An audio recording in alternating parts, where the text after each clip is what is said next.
The NFT market has had some of the wildest trajectory out of any crypto market in history. It literally boomed late summer, early fall, and for good reason. Everybody loves non-fungible tokens, whether they know what the word means or not. Unfortunately, we've been having a bear market here over the past few months, but I think that'll be soon to change. Today I'm going to be showing you guys the ultimate NFT strategy for 2022 that you should follow before the next bull market so you're ready to reap those gains. But before I do, let's talk a little bit about why NFTs are down in the first place. So to get a little context, NFTs have actually been around for a long time.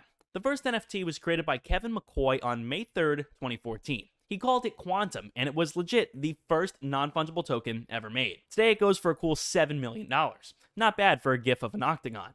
But our current bull market came a little after 2014, since it mostly coincided with the main crypto surge that happened earlier in 2021. Everything from Bitcoin to Ethereum, Cardano, they all saw massive price jumps and were really put on the map. For the first time ever, crypto was being discussed on mainstream networks like CNBC, Fox Business, and tons of other stuff. But during this time, we saw NFTs really go along for quite a wild ride. The biggest thing that sort of led to this kind of jump was the rise of the Solana coin, because Solana started off trading under $1 in April of 2019 and now trades for around $200 at any given time. I've been a massive fan of Solana for a few months because it is fast, cheap, and honestly one of the best blockchains to build NFTs on. The Solana network can process 65,000 transactions per second, not hour, not day, second.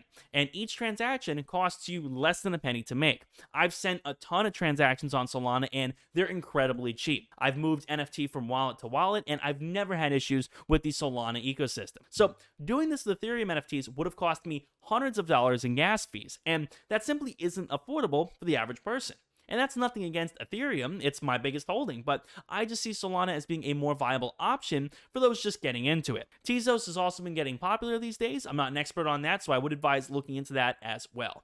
So Solana explodes in August, and two platforms end up just taking off: Digitalized Market and Solanart. Now, this coincides, of course, with OpenSea being the biggest platform for Ethereum NFT. These platforms start off very rough, with poor server capabilities and website crashes literally every 2 minutes. Anytime you'd load it, it would go down, you couldn't refresh, it was a massive hassle. Believe me, I remember. But over time, as the demand for NFTs increased, these websites got up to speed. And this all coincides, again, with Ethereum NFTs like the Bored Ape Yacht Club, CryptoPunks, and tons of other ones exploding in popularity. I mean, literally exploding. Just about every celebrity from Snoop Dogg to Odell Beckham Jr. and tons of others got involved in this NFT craze and began pumping these projects into oblivion. That's when things got messy. Before I get into how things got messy, make sure to check out my Patreon, guys, down below in the description. It is so easy to do. If you guys go over there, you guys get access to tons of rewards, including live crypto alerts from me, written out versions, these scripts for my videos, and it's also a great way to support me and help me make this my full-time job. So if you guys want to support, you guys know I always do appreciate it, and it means a ton to me. Again, it's completely optional. Patreon link down below in the description. And once everyone begins talking about NFTs, everyone wants to buy NFTs. And once everyone wants to buy NFTs, everyone wants to make NFTs. And this is where the problem starts, because in the early days of OpenSea, NFTs were a little harder to make, and they didn't come out every single day. In the early days of Solana, they got a little bit easier, but still were not very popular, so they weren't coming out literally every second. And once the public began pumping the crap out of NFTs like this, the market filled up fast, way too fast. Hundreds of sets of 10,000 NFTs were being minted every single week. 10,000 profile pictures, 8,888 generative designed whatever, 5,555 generative designed whatever. The point is, the market simply could not sustain this. The market was being bombarded with generic, oversaturated profile pictures that there simply weren't enough buyers for.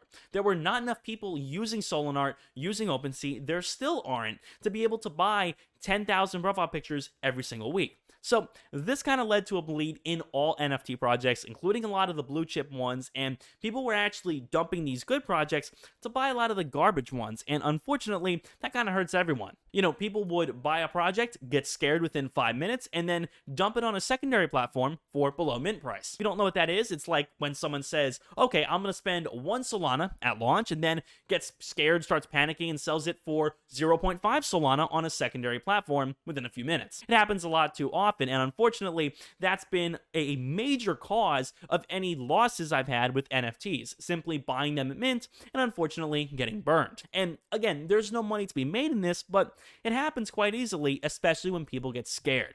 And that's another issue, putting what you can't afford to lose. This is going to be my first major piece of advice for those that want to get into the NFT market. Do not put in more than you could afford to lose, like ever at all.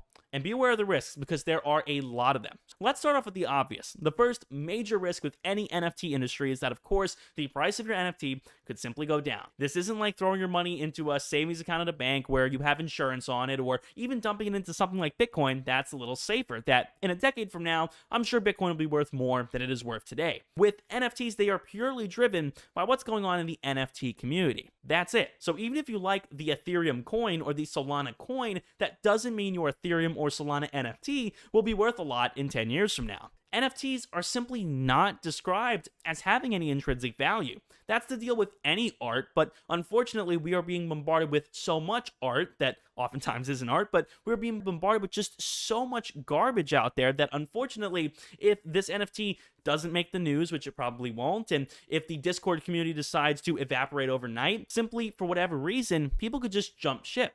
I've seen tons of great projects that unfortunately have just had one factor like a social media issue or something along those lines, which has just led them to crash overnight. So it has to come from you. And this is the biggest thing I've learned. If you feel like your NFT has intrinsic value, buy it. If you feel like it'll grow into a thriving community, go for it. These are all things that you have to decide. These are decisions that you have to make because unfortunately, no one could do it for you. Because most NFTs in 5 years from now will be worth nothing. That's just the truth. Over 80% of NFTs are worth less today than they were 3 months ago. Believe me, I know it. I've invested in them for a while. So that doesn't mean you guys can't make money. It just means that we're going to have a little bit of improvisation and, of course, a little bit of care when determining what to buy. Because back in August, September, man, you just bought anything. It tripled, quadrupled overnight. You sold it. You were done. But unfortunately, if you hodled into the ground like I did on a lot of them, you got burned. And that's kind of the problem. All right, so in the interest of not being burned and actually making money with NFTs, I'm going to show you guys how. Let's get right into it. So if you guys have not already seen what this here is MetaMask on my screen. And essentially what this allows you to do is grab a wallet. This is a MetaMask wallet on the Ethereum blockchain. Now, essentially what this is giving you the ability to do is to write a smart contract. You're not actually writing it, but when you buy an NFT at mint, what essentially is happening is lines of code are being written that facilitate this transaction, and the NFT is being sent to your wallet, and your wallet is using its balance, whatever you have in there, to pay for the NFT. It's paying the platform developer. So what MetaMask allows you to do is have this on Google Chrome or whatever you want to add it to. Make sure you save your passwords, all your information. Be careful, guys, because don't give it to your friend because you like them. Don't give it to some stranger on Twitter because they told you to. And especially, dear God, don't give it to someone who told you to in a Discord DM. Never trust Discord DMs ever. But what MetaMask allows you to do is, of course, have that wallet. You got to be careful with all your information, but that is how to start trading Ethereum NFTs. Now, a very similar thing is Phantom Wallet here for Solana NFTs. So this is, again, a very, very easy, simple thing to do. There are other wallets out there. You could find them, but I think Phantom and MetaMask are really the two most popular. I've been using them for a long time. I've had no issues with them. And again, remember what is happening here. Remember the process that is occurring because I feel like this is helpful. You are essentially telling the platform, wherever you're buying this from, that, hey, I'm ready to purchase this art that has been listed by a developer and a team, and some lines of code are being written. You don't need to know what they are. I don't know what they are, but some lines of code somewhere are being written, which is essentially sending the NFT, which has its own transaction hash, meaning there is documented history that this transaction has occurred, and it's being sent to your wallet, which has a public wallet address. So you could look up someone's wallet, no matter who it is, any celebrity, famous person, or even your own or your friends. You could look up anyone's wallet address and see what NFTs they have listed on either OpenSea or whatnot, and you could see the transactions on some kind of transaction website that have been made recently. So it's all public, and I think that's kind of a good thing because it gives you a little bit of, sort of trustworthiness, maybe easy to verify who's made what purchase. So to give you guys an example of what something like this looks like, and instead of explaining it, I think an example is probably better, here's a look at OpenSea. This is just a collection I found here. I do not own this collection. I wish I did, but floor price here of 0.75, so that's a little bit out of my budget right now, but this is what a typical NFT project would look like. So 10,000 undead NFTs on the Ethereum blockchain. Join the horde. So what you essentially can do here is you could check out their Twitter if you wanted to, their Discord, website, all that stuff you could check out on the right side of the screen, which you guys can see right here. You could check out all of this stuff here if you wanted to. And when we look through our list, what you guys can see is the current price they're being listed for and the last price that they have went for. So this collection looks to be in a little bit of trouble because you guys can see that a lot of people are selling it for less than they bought it for. Now, in theory, if you were able to coordinate with all 10,000 of these people and just say, hey, yeah, list it for a ton, list it for 20 Ethereum, that would be wonderful because then everybody would make a ton of money. But unfortunately, that doesn't happen because then one guy is going to want to undercut and sell it for 19 Ethereum. Then another guy's going to want to undercut and sell it for 18 Ethereum. So you get into the conversation of floor prices. And we're going to get into that a little bit more later in the video. But the floor price is essentially this here. That is what the lowest NFTs being sold for in this particular collection. The variety of floor prices, definitely does change. I could click on anything here and find a floor price. Here's another one. There is a great gap in these floor prices. I could look at a very, very expensive NFT collection here, like the Bored Ape Yacht Club, and see 54 Ethereum. So that's like well over, $200,000 as the floor price here. So there's a great variety here, of course. Stick within your budget. This is definitely out of my budget as well, but stick with what's in your budget. Now, the other example, of course, is Solanart. Here's another example. This is, what is this, Baby Ape Social Club. So here's just something I found on Solanart, and basically it's the same deal. You can go to their links, their Twitter, Discord, whatever you want to from the webpage here. And of course, we have the floor. This is what they're being listed for. They recently added a feature where you can bid on things, which I don't know why you would bid on this because, who is going to accept a bid of 3 on something that has a floor of 5.5? Seems pretty stupid, but, people have been doing that if they want to. And, this really brings up the conversation of how to find a good NFT. How do I find an NFT that has some level of upward trajectory? And to be honest with you, there are a lot of factors that sort of contribute to this. So the number one thing that I'm always looking for when I'm checking out, some kind of collection like this is probably the obvious, and that is, of course, the fact that we want a high floor price. That's kind of the deal. We want something that is being sold for a lot of money. But that's not always a good thing because oftentimes if the floor price is very high, it might have been higher at some other time and then you're buying into a dying project. So how do you avoid that? Well, again, a good sign is looking at the amount of items that are listed. So this only has 106 out of 5,000 items. That's pretty good. That means that really out of all the people who purchased this, only 100 of them are trying to dump their project here on Solanart. That's pretty good. And ideally, you want to look at this supply, and the lower it is, generally, the better. Then, of course, you want to look at the volume traded. There has been a volume of 1.2K sold, which is a good amount, and you could look at the most recent sales, and they're still going on. They're happening relatively frequently, so, it's definitely not a bad look. You could check out tons of other collections on here. There's a lot of other ones. What is this? Boss Bulls. Here's a look at another one. Some of these are better than others. This particular collection doesn't look too hot because we have a lot of items listed. This is a huge amount out of the 10,000, so definitely a little tougher to get into because there are so many people who are trying to get rid of it. Now, aside from buying the floor and selling the floor, which is a good strategy because, of course, you're minimizing your risk, aside from doing that and buying a project that you hope has a floor that goes up in the future, there's also the strategy of buying rarities. And you can check howrare.is. This is the website here. You guys can see it in a little bit more detail here. Howrare.is. And essentially what this is, it will tell you the floor price. And, of course, you could go on here and take a look at, particular models and whatnot, and get an idea for rarity, yada yada. This is the version for Solana, and then you can go to Rarity Tools, and they should give you some information here for Ethereum. So definitely not a bad setup. You could go here, check a project, take a look at a collection. Let's say we want to check CryptoPunks or whatever. We could look through here and find the ones that are, more or less rare. So definitely a good idea to check out things like this. Now, a couple of examples of projects that I think are sort of having a bit more of a future these days are projects that either do one of two things. First off, they offer some kind of utility that is not just a profile picture. We've seen a lot of these profile pictures, unfortunately, not perform very well because people are getting tired of it. They simply get burned out of buying all of these pictures that don't do anything, that besides making it your Twitter profile pic, you can't actually use for anything.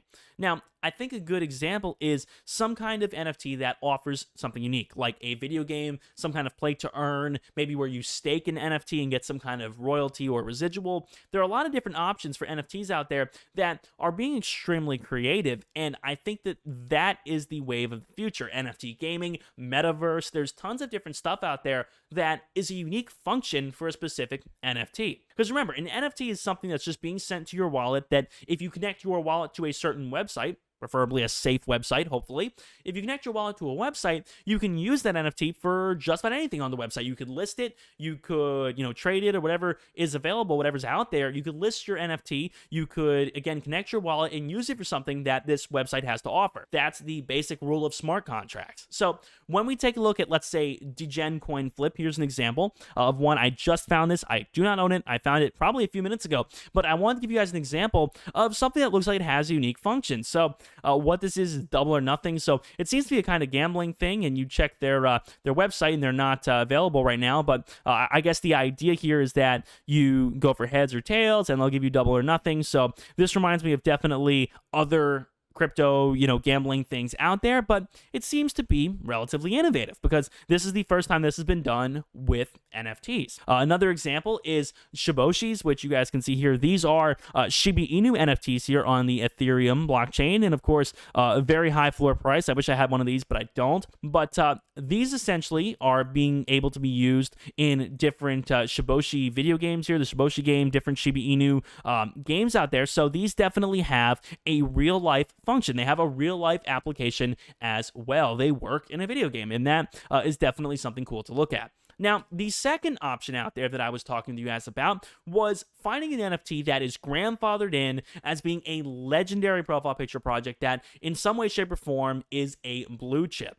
A blue chip is a term used to describe a stock, typically, that is well performing, is evergreen. It's a stock like Apple, Twitter, Facebook, Coca-Cola, ExxonMobil. These are stocks that will probably in 10 years be worth more than they are today. So when you have a blue chip NFT, the idea here is that in some way, shape, or form, this NFT has a high likelihood of being around in a year, 2 years, 3 years, 5 years. Now, that doesn't always come true, but generally when scouting for a blue chip NFT, you could look for something that maybe isn't that expensive, but you really, really do believe in. So the first example I'm going to show you guys, and this is something I actually do own, is Piggy Soul Gang. I've been with these guys for a long, long time. I've had two of these little pigs here for an awful long time since they came out, really, and they surged up to 20 Solana, but I still held, and they crashed all the way down to 2, which was very unfortunate for me, but I do believe in these guys because they actually created the alpha art market. This is a lot like Solanart, but again, a NFT out there that actually creates their own exchange, that's pretty cool. You could explore collections on here, and you could actually stake your pig on here to reduce the service fee. So again, doing something very cool, but not only that, they are, again, sort of grandfathered in as a very cool profile picture project. Same thing with Solana Monkey Business, which has been so extremely popular. These guys have the highest floor out of any Solana NFT right now, and they're really grandfathered in as being quite the legendary example of the most successful Solana NFT ever. And when we take a look, of course, at Bored Ape Yacht Club here on OpenSea, similar example. These guys have had real life events where they've met on an actual yacht, all the owners of these. I mean, the level of status that comes with owning a Bored Ape is amazing. So that gives us a lot of hope for any kind of project like this. Of course, I know most people don't have $200,000 to shell out on this, but the idea is to try to find something like this before it reaches this status. So Piggy Soul Gang is just one example of something that I think one day may be relatively evergreen. Another example, of course, if we go to Solanart, is Snex. They were the first and only free mint on Solana ever. And I think that's pretty cool. Again, I'm way down on these. I bought these at around 2 Sol a piece and have a couple of them, but I do believe in these guys for the future because they were the first free mint ever. I think that's pretty cool. That's quite a good dev team, and I believe in 5 years from now, these guys might still be here. At least maybe in a year or two. I think 5 years may be a little long, but these guys will be here, I think, in the near future, and that's really what matters. So when it comes to how I got burned in the past, I want to talk about that, you guys, because I feel like a lot of people would want to know. And really, the number one issue I have made is the price of Solana. So this is something that a lot of people are underestimating. The price for Ethereum is also, a similar thing to look at. But essentially, taking a look at the price of the asset you're buying has actually an inverse relationship with the NFT you are buying. So if Solana is worth $300, NFTs are probably down. If Solana is worth $225, NFTs are probably up. Now, this isn't always true. There have been exceptions. Right now, we're actually going through an exception where both the price of Solana and NFTs have gone down. But in general, for the most part, I would say 70 to 80% of the time, as the asset goes up, the value of the NFTs goes down and vice versa. So definitely keep this in mind. I think Ethereum has a little less of a correlation since it's such a bigger coin out there. But even with Ethereum, as the price of Ethereum reaches closer to $5,000, I think NFTs go down, and vice versa as NFTs, are going up. Ethereum is probably on its way down to around, say, 3,500 to 4,000 or whatever the low price of the month is. So definitely do keep that relationship in mind because I think it's going to be very important one day. So the final thing I want to talk to you guys a little bit is how to actually find projects that are good. And to be honest with you, there are two ways to do this. First off, definitely by trusting a platform. So Solanart has these projects coming out. Now, I'm sure a lot of these will not perform very well. The Snoop Dogg one, any influencer project I would stay away from because they typically suck. But when Solanart has approved of a project, it means they give it a little seal of authority. There's a little bit of sort of reassurance that Solanart believes in this project. Same thing with Alpha Art when, they list something. Typically, it means they've given it a little bit of approval. That doesn't mean that everything here on Alpha Art is going to go up because believe me, there's a lot of garbage on here. But for the most part, I would say that these projects are not scams or rug pulls or whatnot where they raid your entire wallet. For the most part, these are by relatively legit developers. That's for the most part in these situations. Of course, not a financial advisor. You guys got to do your own research. But for the most part, I think these are pretty legitimate companies and groups who are launching these NFTs. So once you do that, the best way to find these is, hey, go into the Discord for Baby Wukongs here and talk to someone. Talk to someone about it and say, hey, what are some other projects you're looking into? Let's have a DM. Let's have a chat. Same thing going on Twitter. I'm on Twitter here all the time. This is my Twitter at Matt Garbarino. Definitely drop a follow, folks. But basically, I'm on here all the time. I follow a lot of big NFT industry people. And typically what will happen is someone who is launching an NFT or creating it will reach out to a very big NFT user over on Twitter or whatnot. And that is the way that they get that NFT into the world. So there's no easy way to just go and find this ultimate list that shows you everything. But I think checking exchanges for seeing what is coming up, talking to your friends, talking to people in Discords, staying up to date on NFT Twitter, all of those things will eventually lead you down the right rabbit hole to find the right new project that is coming up. And of course, joining a whitelist is also a great idea. If you guys could get on those, they're very helpful. Typically, there will be a sign-up link in a Discord or whatnot. And the usual whitelist will operate like this. You'll have to invite, say, 3 people from your friends list or whatever to their Discord. And if you do that, you'll get early access to their mint. And that's really cool because what that gives you is the ability to mint early or have special access or maybe get something more rare that puts you ahead of everybody else who just buys normally at mint. So if you get on some whitelists, that is definitely a helpful idea. So with that being said, guys, I hope you all have enjoyed the video. Hopefully everything I said makes sense. If it didn't, ask me down below in the comments if you guys have any questions. I would love to hear